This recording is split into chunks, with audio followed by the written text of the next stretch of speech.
Hi everyone, welcome to Priya's home kitchen. இன்னைக்கு கிராமத்து ஸ்டைலில் ஒரு அருமையான நண்டு ரசம் எப்படி பண்ணலான்னு பார்க்கலாமா?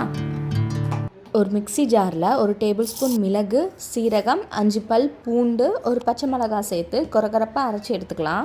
சின்ன நெல்லிக்காய் சைஸ் புளி எடுத்து ஊற வச்சுருக்கேன். அது கூட ஒரு பழுத்த தக்காளியும் சேர்த்து நல்லா கையாலே பசைஞ்சிக்கலாம். இப்போ ஒரு வானிலை எடுத்துக்கலாம். அதில் கொஞ்சம் நல்லெண்ணெய் சேர்த்துக்கோங்க. இந்த ரெசிபி நல்லெண்ணெயில் செஞ்சால் தான் டேஸ்ட்டு. எண்ணெய் காஞ்சோன்னே கடுகு, உளுந்தம்பருப்பு, ஒரு கொத்து கருவேப்பிலை சேர்த்துக்கலாம். இதில் ஒரு 4 சின்ன வெங்காயமும் 2 பல் பூண்டும் நல்லா தட்டி சேர்த்துக்கிறேன். நம்ம ஸ்டார்டிங்கில் அரைச்சி வச்சோம்ல அந்த ரசப்பொடி, ஸோ அதுலேருந்து கொஞ்சம் தனியாக எடுத்து வச்சுக்கோங்க. ஸோ அதை அந்த தாளிப்பில் ஆட் பண்ணும்போது நல்லா வாசமாக இருக்கும். இப்போது புளி, தக்காளி கரைசல் கூட அந்த ரிமைனிங் இருக்கிற ரசப்பொடியும் கலந்து வச்சுருக்கேன். ஸோ அதையும் சேர்த்துட்டு மஞ்சப்பொடி, கல்லுப்பு சேர்த்துடலாம். இப்போ அந்த ரசம் கொஞ்சம் கொதிக்கட்டும். அதுக்குள்ளே நம்ம நண்டு இடித்து வச்சிடலாம். ஒரு நண்டு எடுத்திருக்கேன், ஒரு 2 கால் சேர்த்துருக்கேன். ஸோ இதை ரொம்ப மையாக இடிக்காமல் கொஞ்சம் கொரகொரப்பான ஸ்டேஜில் நல்லா நச்சு வச்சுக்கலாம். ரசம் நல்லா நுரக்கூட்டி பொங்கி வர ஸ்டேஜில் நம்ம இடித்து வச்சுருக்கிற நண்டை சேர்த்துக்கலாம். இப்போது நல்லா கலந்து விட்டுட்டு மல்லி இலை தூவி சிம்மில் 10 நிமிஷம் நல்லா வேக விட்டுருங்க.